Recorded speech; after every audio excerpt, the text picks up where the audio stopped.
Hey guys, today I'm here and I'm going to be doing a review on the Becca, and this is the Apres Ski Face palette. I don't know how you guys want to say it. Everybody says it differently.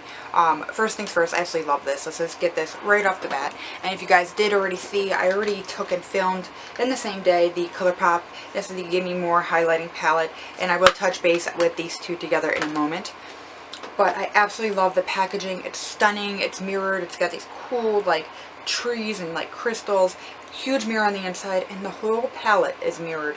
You do get blushes, bronzer, and of course you get your highlights. You can also use like the shade here as an eyeshadow. It's actually really pretty as an eyeshadow, but this is absolutely stunning. As you can tell, I really like this blush. Like this 3 bottom I really like. Actually, I can use this guy too. These 4 I can use really nicely. I've yet to try this as a bronzer yet because it does have some shimmer, but it does look like a lot of that's like overspray, where it's really not that shimmery.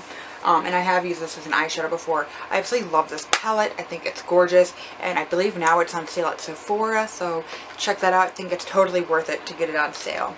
And this is the ColourPop I Like Your Face, or Give Me More, however you want to say it.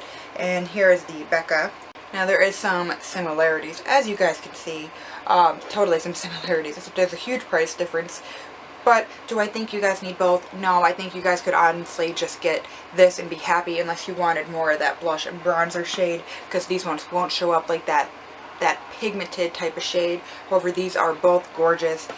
Totally recommend both of these actually, but it all depends on you. Do you want more of just a highlighty, or one that actually is like bronzer, highlight, blush? Then you'd want this. But absolutely love this. I love both of these actually. Love this. I think this is stunning. Just go in with a light hand if you're fair, but I love how they actually incorporated tones for deeper skin tones. I just feel like it gets ignored a lot, but yes, I think this is amazing. Totally love this. I did not pick up the eyeshadow palette. I swatched it in store. I got really excited at first when I saw that they came out with an eyeshadow palette, but when I touched them, they kind of just looked like highlighters. They didn't look that pigmented. I know the eyeshadow palette's on sale, but it just didn't call to me. But this I absolutely love. I use this a lot. Lately, I feel like I've been glowing a lot with all my new highlighters, but I can't help it. I feel like I've gotten really lucky and I picked like aces when it came to highlighters. But thank you guys so much for watching, and please subscribe. Alright, thanks guys. Bye.